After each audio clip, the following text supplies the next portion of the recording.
Okay, hello friends and followers. Here's my diagnostic video of the Paragon that is supposedly a Paragon II. And on this radio, I can't get 40 meters to work. It doesn't receive and probably doesn't transmit. I've not tried the transmitting on this radio yet. But anyway, here's how it works. So the receiver has an RX board that has a bunch of filters into it. Okay, so it has filters in there. The filters are activated by these pin diodes. So here's all the pin diodes here. And this will put 12 volts roughly into these pins to activate them. This pin here is 12 volts. The rest of these get 12 volts from, believe it or not, way over here. So it comes through this 14 plug. The 14 plug comes in here. The 14 plug goes over here. And the 14 plug is plugged in right here. So here's the issue. I'm supposing from the VCO or somewhere out that way, it has corresponding lines that are fired off. So each time the VCO or VFO is at a certain frequency, these lines, one of them will be fired to cause the relays to close, to select the correct TX bandpass filter, and then this signal here, and there's 8 lines here, they're buffered through this buffering chip. And it's an 8 signal or 8 line buffer chip and out through here. So the problem is I can see a signal in through here and I can't see it out through here. This chip is toast. This chip's coming out and getting replaced. The other clue I found was this radio's had some hard times. If I pull this wire out and show you how it looks, anyway, it's singed on one side. There's like you can see where it had some heat. The lightning hit the radio at one point, and that got converted to a Paragon II. You just don't know what happened to these things. Anyway, so the whole thing is I got to replace that chip. About $18 on eBay for 3 of those. So that's what I did. Ordered those. It's going to be a while for those to come. I'll pop those in there and see if the radio works as far as 40 meters. And then if the transmit works, I might have a fully functioning Paragon II. So that's the story here. And this has taken me a while to debug today, unfortunately, but when you don't know nothing about the radio and you start from scratch, that's how life goes. I guess I can show you how that works. So here the radio's on, and when it crosses the 6.50 boundary, it will click. So, yeah, okay, yeah, so you can hear it. So 6.49 to 6.5, you can hear these relays clicking in there.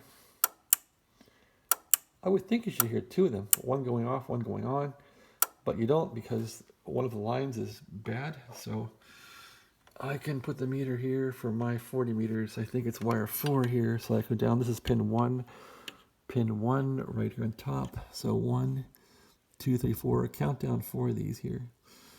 And let's do that. Here, we'll do that here. So, okay, there's a 1, 2, 3. Yikes, can I even see down into there?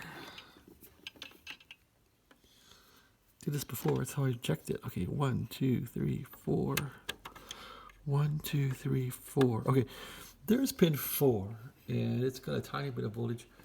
Anyway, what you'll see is when I run this thing through the band VCO and cross the 6.5 perimeter here, hear it click, and I should get a voltage change there unless I'm on the wrong pin. Am I meter grounded? Yep. I thought that would go. Unless I count from the bottom up. I think that was the right pin. At least I thought it was. Let's see. Pin 1, 2, 3. I think pin 5 is the other band here. Okay, there's pin 4 right there. On pin 4. Okay, yeah, there's 8 volts. So yeah, look at that. So that's, whoops, that's working. Come on. 8 volts. Counted the wrong pin and go down. It should go off.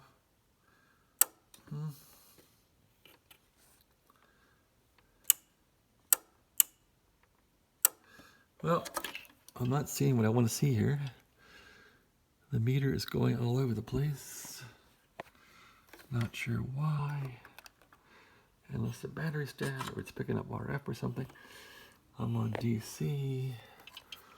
Let me get a good ground here. Meter, okay, I think my meter's gone haywire here. Let's see.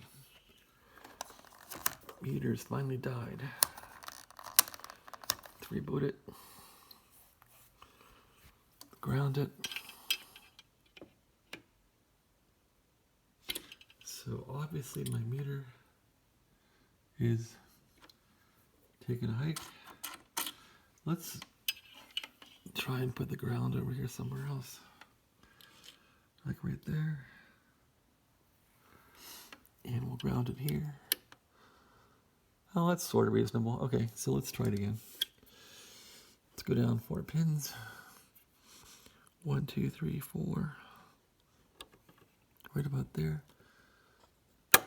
Jeez, okay, there's 8 volts there. Let me change it here real quick.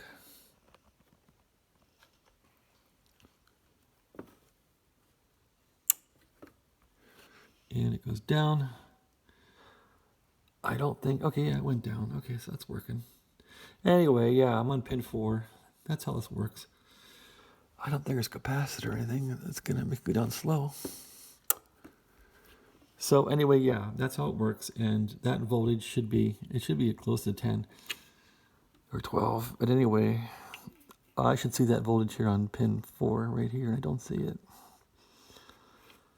It's just not there. So it's got some weird little floaty voltage that is probably from the dead IC. The other pins work, but this one doesn't. So the IC is a deficit here. Let's see what this does. Yeah, it changes like a hair or something. Now, if I try another pin like pin 5, it will be the opposite. So when the lower band is selected, pin 5 will be enabled.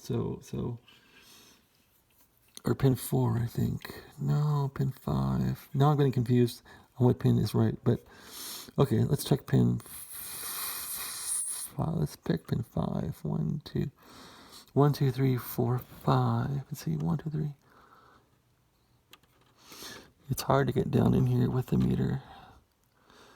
Well, that one's fired up. Okay, I think it's pin 5, and I can't get a reading on it. Well, anyway, I'll update you when I replace the chip when it comes. It looks like that is the problem with the radio. And I forget which pin it was now. I thought it was pin 4. Let's see, pin 5 on this side. I know pin 5 on this side worked. And so I'm getting nothing there. Let me change the dial here. And now I'll check pin 5. I think it'll have voltage. Okay, pin 1, 2, 3, 4, 5. Where's it, pin 3? Nope. Nope, nope, nope. Well, which one does have voltage? Let's go from the top here. One of these I know is 10 volts. Okay, that one's probably a 10 volt pin. And maybe I count from the bottom here. Okay, 1, 2, 3, pin 4 is right there. Okay, that looks more flaky like it used to be. So there's pin 4. Pin 5, I think, is for a lower band. Okay, let me move it now and see if it changes. So you can hear me moving the selector here and changing the relays, right? So let's see if pin 5 comes alive here. I think my ground just fell on the floor. All right. Ground this thing right here. Guess I'll put it there for now, which is not a good ground, I know. Okay, pin 5 from the bottom. Okay. 1, 2, 3, 4, 5. Okay, down to 5. Let me click it here for a minute.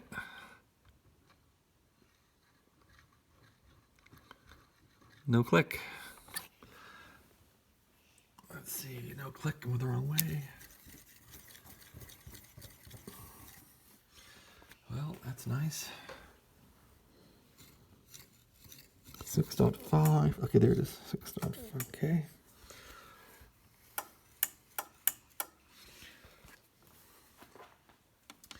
Well, this video is a lot sloppier and a lot longer than I wanted. But I'm being pedantic here to prove a point. There's pin 5. We have no voltage. Let me click it again. Pin 5.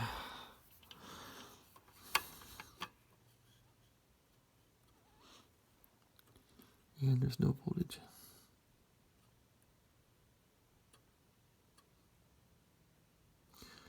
There's some power there on pin 4. So let's turn it off.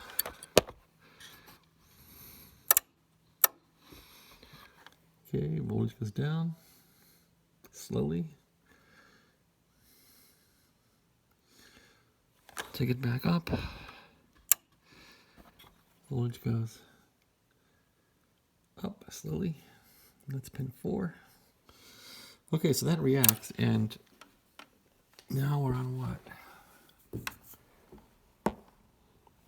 6.49. So yeah, I want to be above on 6.50 and above. And I need to find out what pin that is. All right, well, this is very helpful. I did isolate this IC here, so this is going to get replaced, and we'll go from there. And the way this works is there's 8 pins here for 8 bandpass filters, and each one will go high when that band is wanted. And there's something to do with the AM filter where it will engage that one also or not. So a little more complex than 8 wires, but it's basically 8 wires. And these 8 wires with this buffer chip, it then fire the relays through the buffer chip, and also in parallel with these relays is this plug that goes out to the receiver RX, which is selecting bandpass filters for the receiver. That's how it works, and that's how I'm going to fix it. So have a great day, and thanks a lot for watching.